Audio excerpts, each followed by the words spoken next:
To introduce our speaker today, that's going to be talking about climate smart agriculture. What's the buzz? We have Dr. Peter Tomlinson.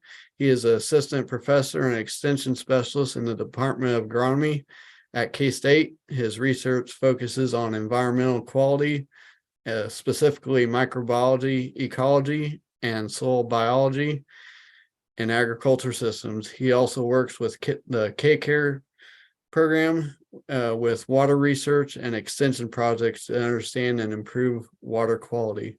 So thank you, Peter, for coming on and being our presenter.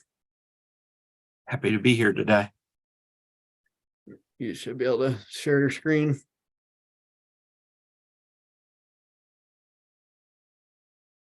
All right.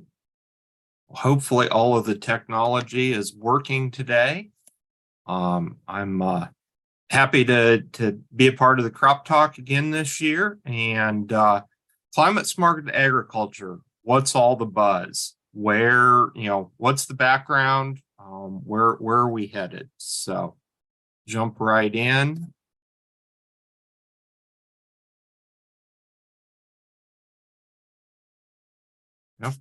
All right. So, in preparing this, I spent a bit of time looking back at the history. Where did the term climate smart agriculture come from? And I would say it's not so much a term as really a framework or a concept. And it was first outlined in 2010 by the Food and Agriculture Organization of the United Nations. There is a large document that they prepared that looked at all of the upcoming issues facing agriculture globally, and that document discusses how we're going to meet the needs of a growing population. And out of that came this framework of climate smart agriculture. And really it goes beyond just thinking about cropland, but thinking about how we integrate approaches across all of our managed landscapes, everything from cropland to our salt and freshwater fisheries, livestock systems, forest systems, and with that as kind of the scope, it's how across all of these systems do we address really an interwoven challenge of meeting food security needs, as well as addressing climate change driven challenges that face all of these landscapes. It's how do we deal with the short-term weather effects and the longer term changes that have been observed in the climate. How do we make our systems more resilient or robust? And how do we at the same time minimize agricultural's footprint as a driver of some of these changes that have been observed? And so with that, there's really kind of from a producer perspective, three main goals of climate smart agriculture. Number one is to find ways to increase productivity, enhance resiliency, and reduce emissions. These would be greenhouse gas emissions. So the first poll question has popped up, so I'm just going to pause there a minute and give folks a chance to answer that.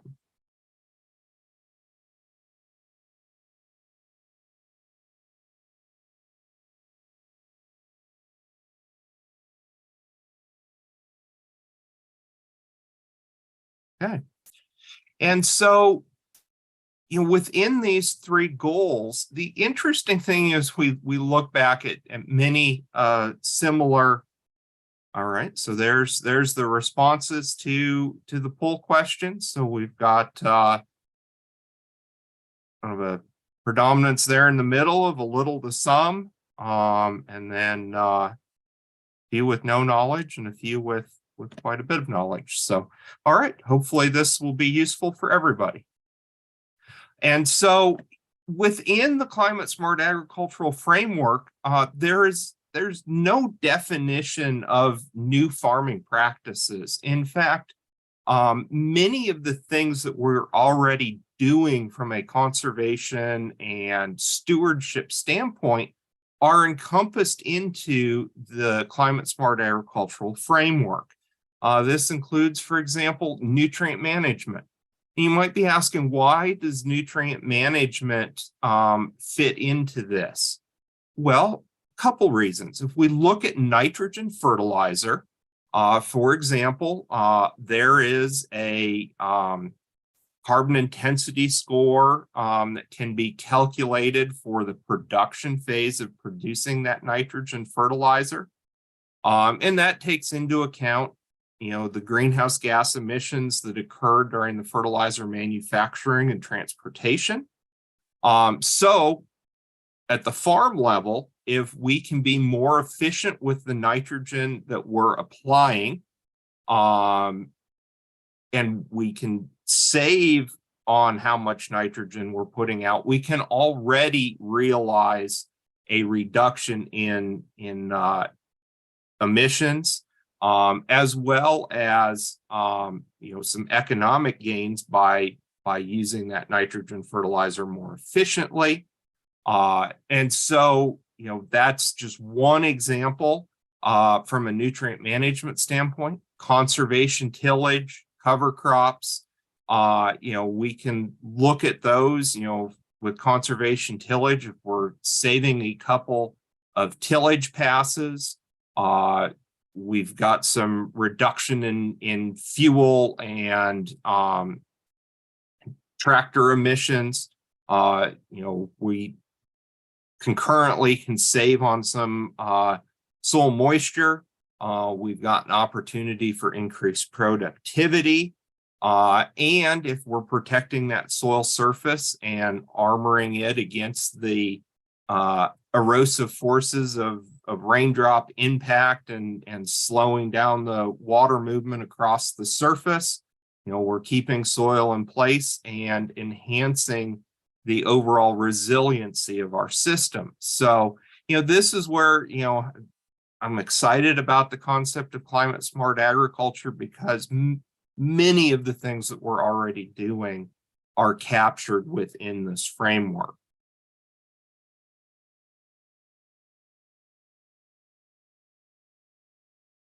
So why now? Couple major drivers. One, we continue to see an increase in the global population, and as countries become more affluent, we see changes in diet, we see changes in consumer food demands, and all of this adds up to an increased demand for food in general. At the same time, food production is struggling to keep up when we look at it from a global perspective. Crop yield levels globally are leveling off. We've got many stressed natural resources, soil, water, impacts on biodiversity of our systems. And so all of these challenges add up to concern about how we meet the needs today as well as the needs in the future. And in a report by World Bank, they cited in 2020 that there were 690 million people that were hungry, that we were not meeting their basic food needs. And that is projected to increase. And so, this, I think, is the real driver behind why, both here in the United States, but globally, there is this push for climate smart agriculture. And that is applying it across a highly mechanized system like we have in the US to, a more basic, landholder approach in a third world country. And so, as we look at this a little bit deeper, agriculture has some vulnerabilities that we need to keep in the back of our mind that challenge our food production. Increased temperatures is certainly a concern. We're seeing, higher daily temperatures when we look over the last 30, 40 years. We're seeing shifts in frost freak dates. We've got weather variability where we go from too dry to plant to too wet to plant to we can get the crop in the ground, but then, we have a flash drought again, and we may not be able to bring that crop to final harvest. And so, we in the plains are used to this weather variability, but we have seen increased variability even here, but in other regions across the country and the globe where they're used to a fairly stable weather pattern, they're seeing increased variability. That shift in agro-ecosystem boundaries, we're growing corn at more northern latitudes. We're seeing those changes in frost-free dates, challenges from invasive plants and insects that we normally would not have expected to see, let's say in Kansas, that we're now having to deal with, that, maybe our neighbors to the south had already been dealing with. And so how do we adapt and adjust to those new pressures? And increased frequency of extreme events. These large, thunderstorm events, we experience those, but they're getting larger. And so this taxes some of our basic conservation infrastructure, such as terraces. And so, as we're looking at adapting to all of these challenges, do we need to increase or change the storm size that terraces are built to? Cover crops certainly play a role here too in providing more protection to that soil surface.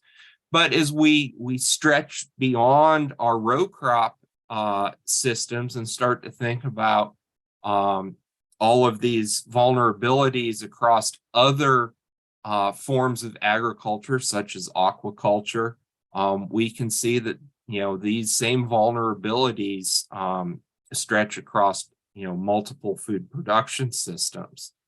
And one of the things that came out of the report by World Bank was that globally there needs to be a substantial investment in adaptation to both maintain and increase agricultural yields or food production. And so, we're starting to see some of those investments made in the US. Certainly World Bank, from a global perspective, is making investments in more globally. And so, what are we seeing in some of our signatures? So pulled these graphics, but we can see, certainly changes in observed US temperatures. And pretty much all of these graphs, we're seeing, higher average temperatures across all of the different regions of the United States. And, to highlight a couple, you can see here, Alaska is certainly getting warmer. Our northern latitudes here are all showing higher temperatures. While we look at the south and even into the southern Great Plains, we're seeing some changes, but they're more subtle in terms of the temperature changes. We're already fairly warm environment. But when we look at observed changes in U.S. precipitation, we're seeing, here, Texas, Oklahoma Panhandle, Southeast Kansas, we're seeing decreases in precipitation.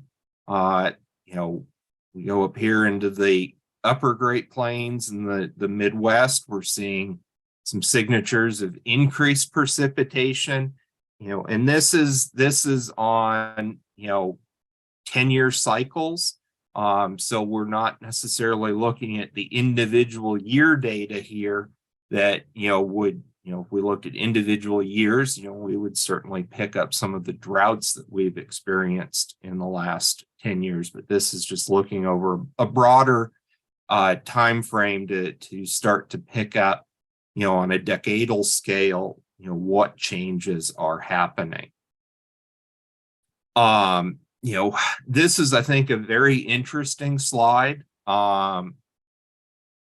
So this is a graph of increases in heavy precipitation. These are the heaviest 1% of events. And, we can see, in all of the US, we're seeing more of these large events. But certainly in the Great Plains and the upper Midwest, the South, the Northeast, is where we're seeing some of the largest increase in these heavy precipitation events.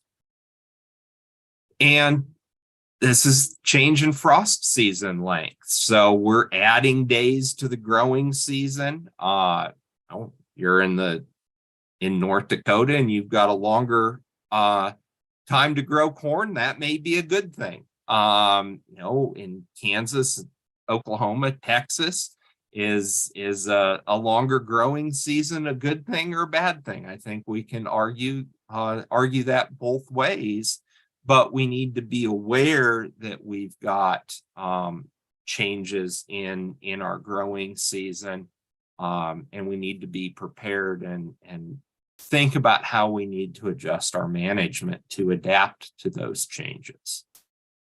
And as we think about the major driver and causes behind climate change, we certainly have natural drivers, volcanic eruptions. We've got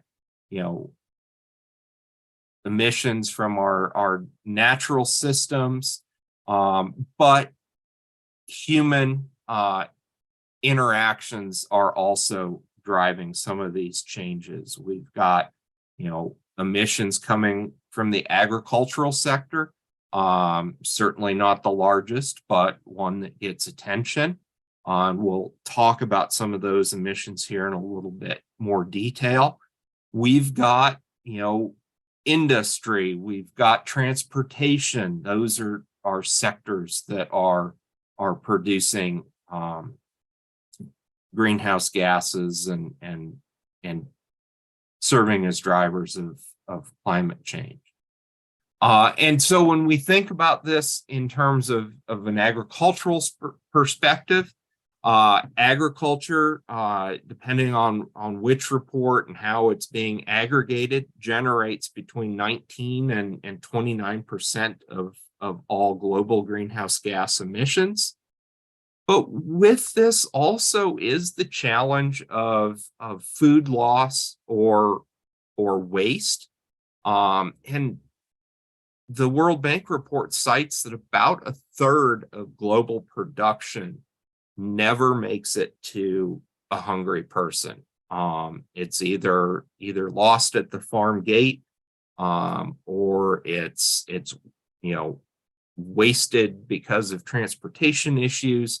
The list is long, but this is coupled in with climate change as one of the areas that we need to address, is how we preserve and get that food from the farm to the person that needs it. And then we have, it's not all gloom and doom. We have opportunities.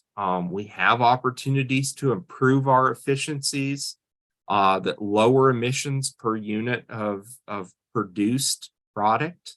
We have opportunities to sequester carbon in our soil systems. And so, we need to think about how we can take advantage or make some of these opportunities happen. So this is looking at greenhouse gas emissions by economic sector.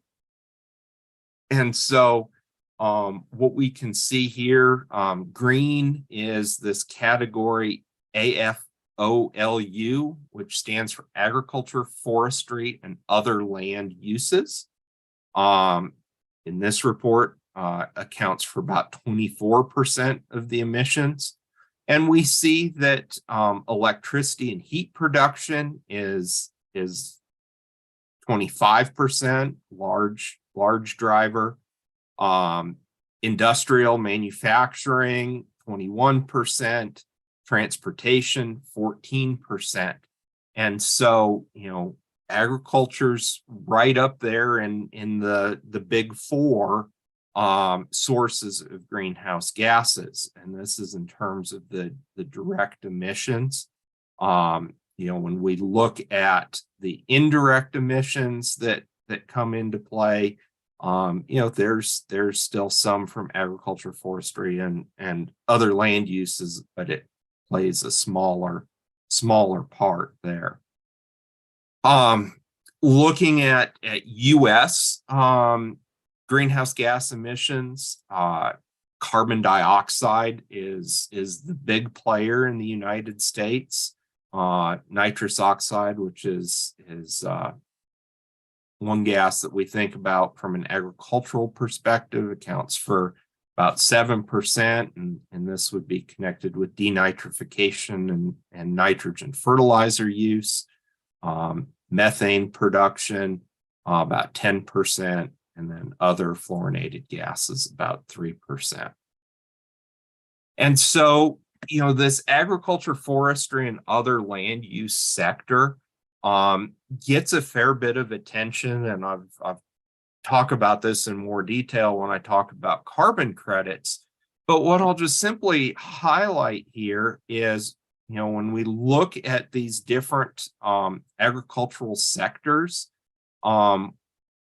agriculture has decreased their emissions from their 1960-70 levels when we look at 2000 to 2010 levels.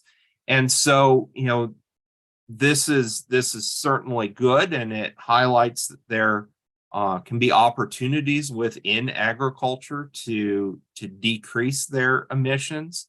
Groups are also looking to agriculture as perhaps there's opportunities that they can purchase through carbon credits, offsets to the greenhouse gas emissions that their processes, their manufacturing processes emit. And so this is why the agricultural sector gets attention.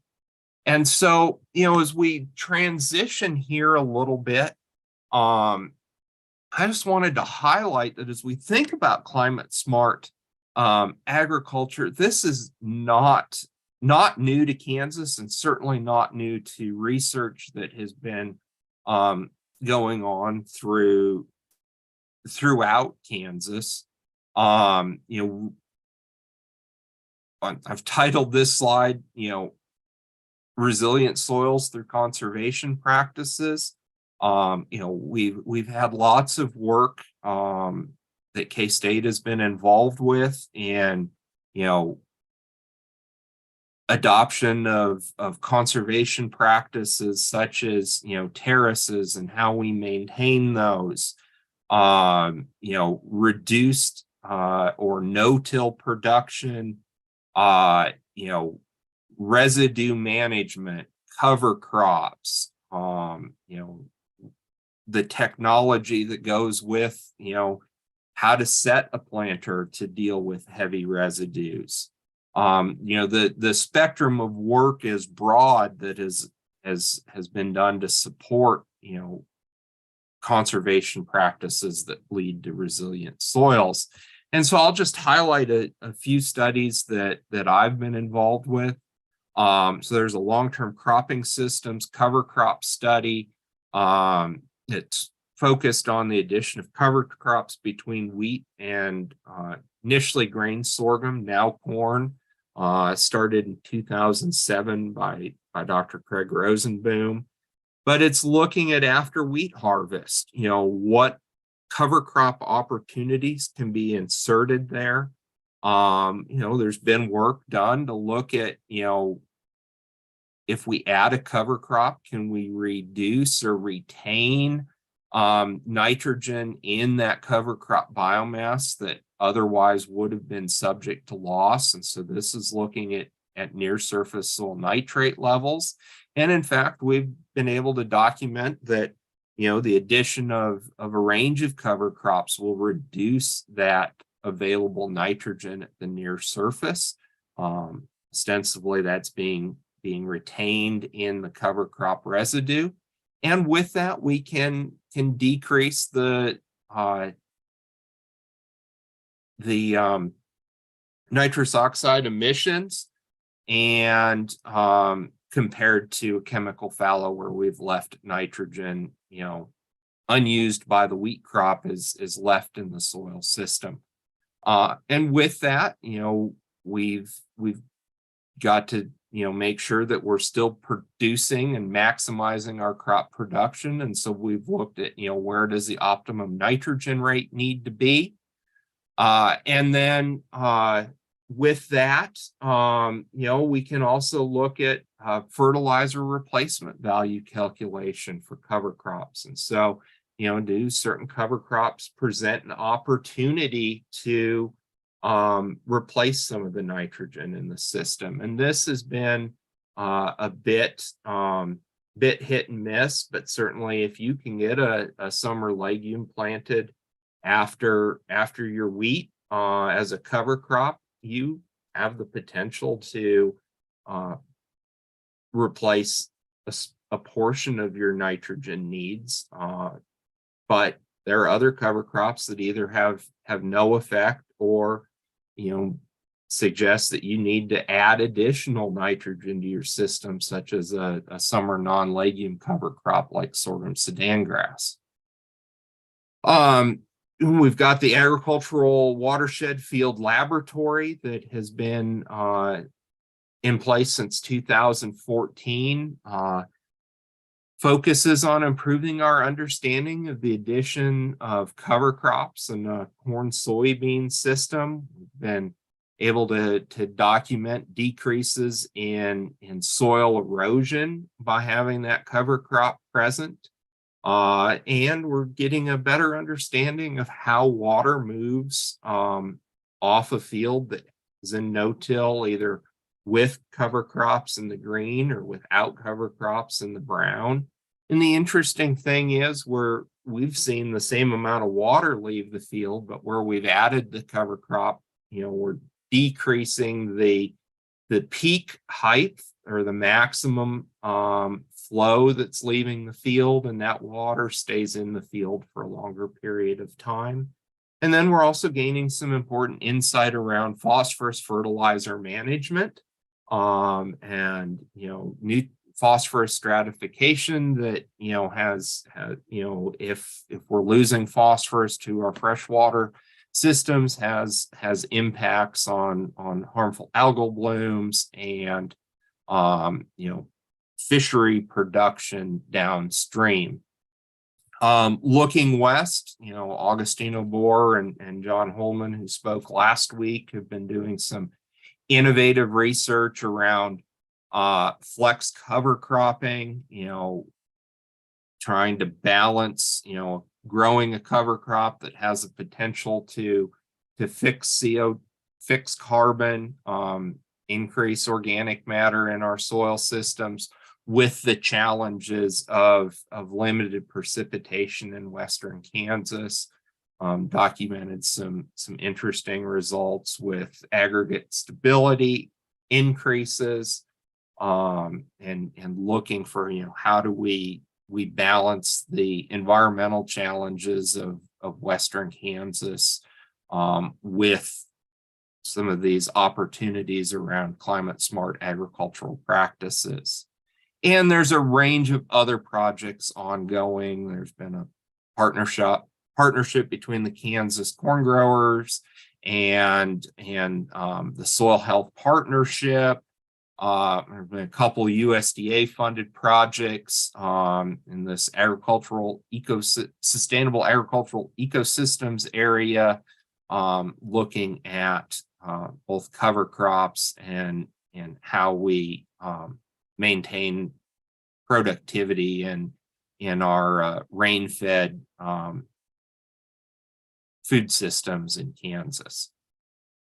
And then, we can look, there's work funded by other organizations out of USDA. I've been involved in a Department of Energy funded project, and it's a smart farm project for grain sorghum. And maybe thinking Department of Energy, that's an odd funder, but this is being driven by, grains going into the ethanol, grain-based ethanol stream.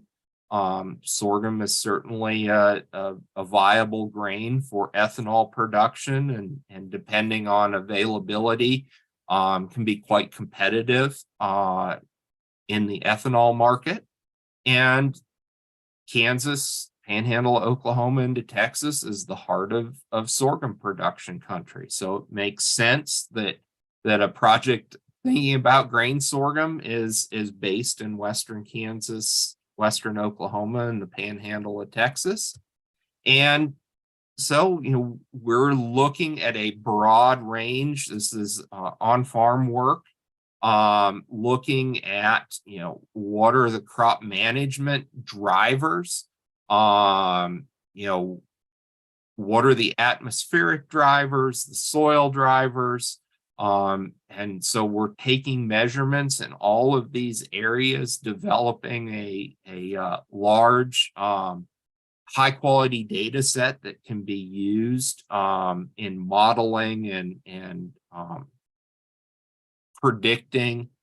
predictive tools around greenhouse gas emissions, the carbon intensity score of in this case grain sorghum, but there's complementary projects going on across the country for soybeans and corn and rice and sugarcane. And so, an interesting area to be involved in. And most recently was the announcement by USDA last February about this time that they were seeking proposals for what they called Partnership for Climate Smart Commodities. The goal of this request for proposals was to finance partnerships to support production and marketing of climate smart commodities. Projects that they were looking to fund had timeframes of 1 to 5 years, and they had a request for both large proposals of $5 to $100 million, and round 2 was small proposals, $250 to $5 million. And so the large proposals, there were 70 projects selected in September of 22, and in the smaller proposals, there were 71 projects selected in December of 22.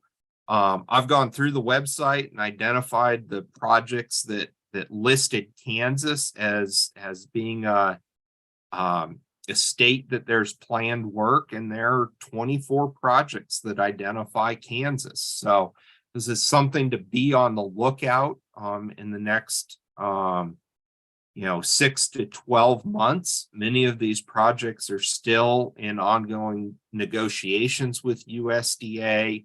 The hope is that the first set of projects that'll be rolled out will be announced at the Commodity Classic event in early March. So the goals of this focus by USDA certainly fit in with the framework of climate smart agriculture. They're looking for projects that provide technical and financial assistance to producers to implement climate smart practices. And these are completely voluntary. I've been looking into projects. There will be opportunities, for incentive payments around, enhanced efficiency nitrogen fertilizer use. There will be financial assistance around planting cover crops. And so there's that getting practices onto the ground piece. But another core component of this is, each of these projects needs to propose and pilot ways to quantify and document and report the associated either carbon sequestration, which would be pulling or removal of carbon dioxide out of the atmosphere and storing it in the soil, or reducing, say, nitrous oxide emissions from the production from the production and the application of nitrogen fertilizer. And then with that, developing market opportunities for producers to both sell their commodity, but also to sell their either their ecosystem services or their carbon credits, and gain some financial income that way as well. The project within the 24 funded in Kansas that I'm most familiar with is one that was put together by National Sorghum Producers. And their focus was the implementation of a broad range of climate smart production practices across U.S. sorghum acres, with the goal of reducing both carbon emissions and developing markets for sorghum as a climate smart commodity. And the piece of this project that I'm directly tied to is around climate smart sorghum nitrogen fertility. And so K-State will be working with Oklahoma State, Texas A&M, and A&M Prairie View to really focus on and I'll call it modernize our nitrogen recommendations, and make sure that they reflect current, production practices. We look at many of our recommendations, they were based on a full tillage system. So looking at a range of tillage systems, looking at enhanced efficiency fertilizer products, nitrification inhibitors, urease, inhibitors, other stabilization products that, delay the availability or the breakdown of nitrogen so that it can be timed more closely when the plant starts to need that. Fertilizer application technologies, as we think about the 4 R's of nutrient management, thinking about, what is the right place, the right source, and the right time to apply these products. And then, what is the right rate when we look at the broad range of ways nitrogen fertilizer can be put out. Optimizing nitrogen fertility, from a climate smart agricultural perspective, has some real opportunities. If if we're using enhanced efficiency products and we're using that nitrogen fertilizer more efficiently, I think there's opportunities to reduce the nitrogen input required, per bushel of grain produced. If we're able to do that, there's reduced fertilizer input costs that can be recognized. And concurrently, then, if we don't have as much nitrogen in the system, we're reducing that loss potential through leaching, runoff, and denitrification that results in nitrous oxide emissions productions. And so, I hope that in the last 45 minutes or so, I've given you a broader understanding of what climate smart agriculture is all about and opportunities that are on the horizon for producers here in Kansas.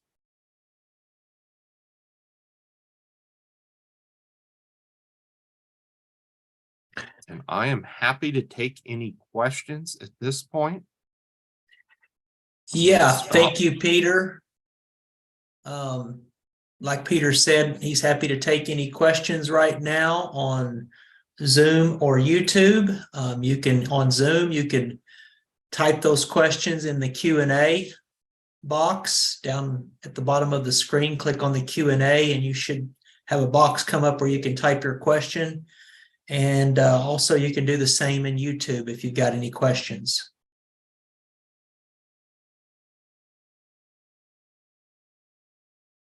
I've got the Q&A open. Had a question, what time period of change for the graphs? So I'm going to assume that was referring to the graphs that looked at temperature and precipitation.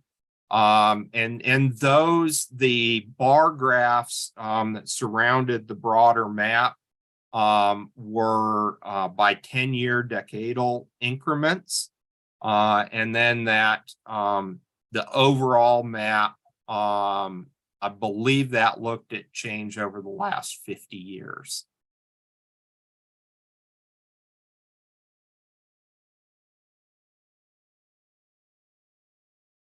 And there was a question about what are global numbers and which are US. The first graph of greenhouse gas emissions values, those were the global numbers. And then the second circular diagram that I showed was for US emissions, and I did not have that broken down by sector.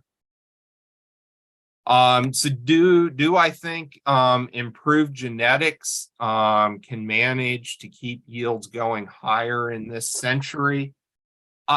Certainly I think that crop genetics plays a role in this. And certainly is a piece, but I think we need to think about how those crop genetics interact with all of the other conservation opportunities that can be applied across our production systems.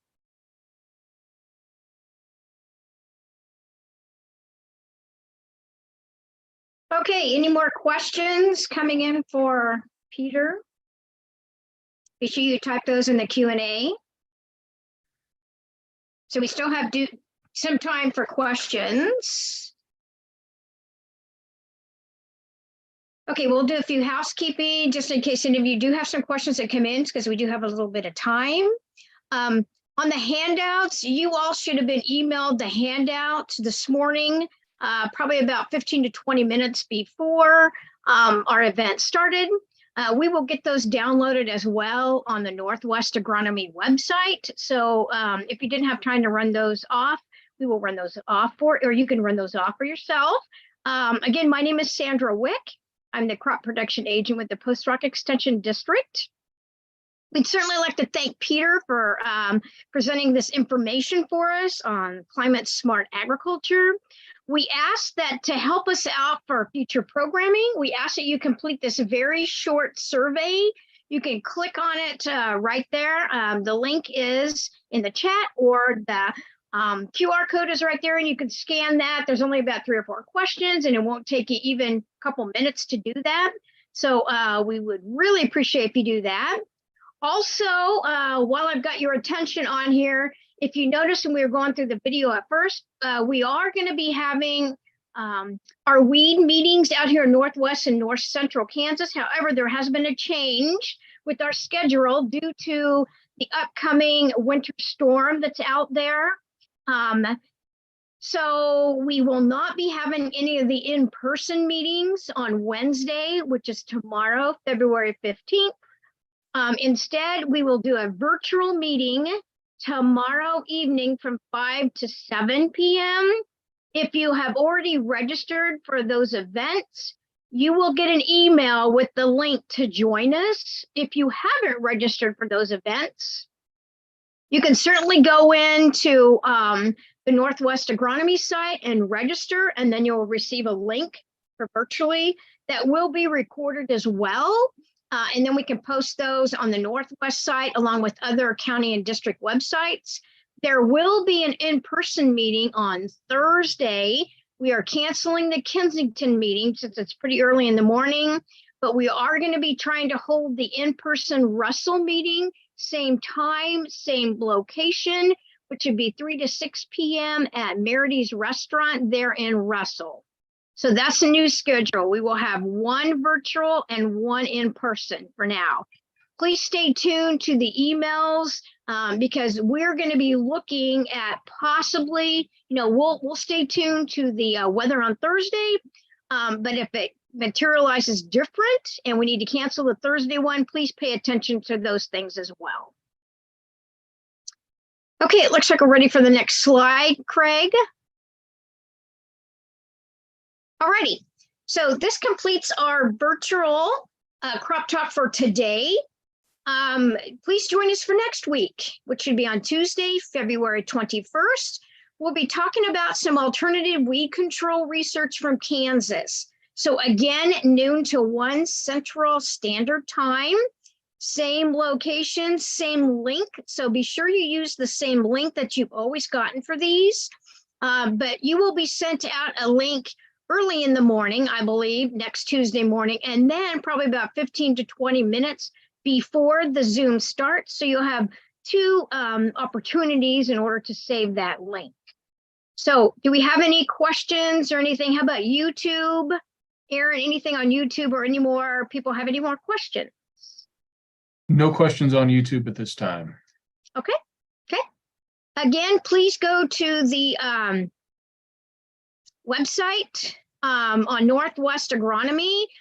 This recording probably will be posted maybe next week. I don't think we've got the recording up from last week yet, but you might check later on in the week and we'll probably have the first one up. And then also check on your own extension, wherever you are, extension websites, and because it may be posted there as well. Also remember, if you're not part of the agronomy e-update newsletter that comes out weekly, there was some information on there too in order to sign that up. Contact your local extension office in order to get signed up for that as well. They can give you some information on that. Alrighty, any other questions for now? Again, thanks for joining us, and we will see you next time. Okay, we will send you the email again on the updates of the weed schools again. So just watch your local extension offices for the weed schools to stay updated. But again, there will be 1 virtual and 1 in person. The virtual one will be on Wednesday evening, with the in-person one late Thursday afternoon, February 16th in Russell. So again, thanks again for joining us, and we will see you next week.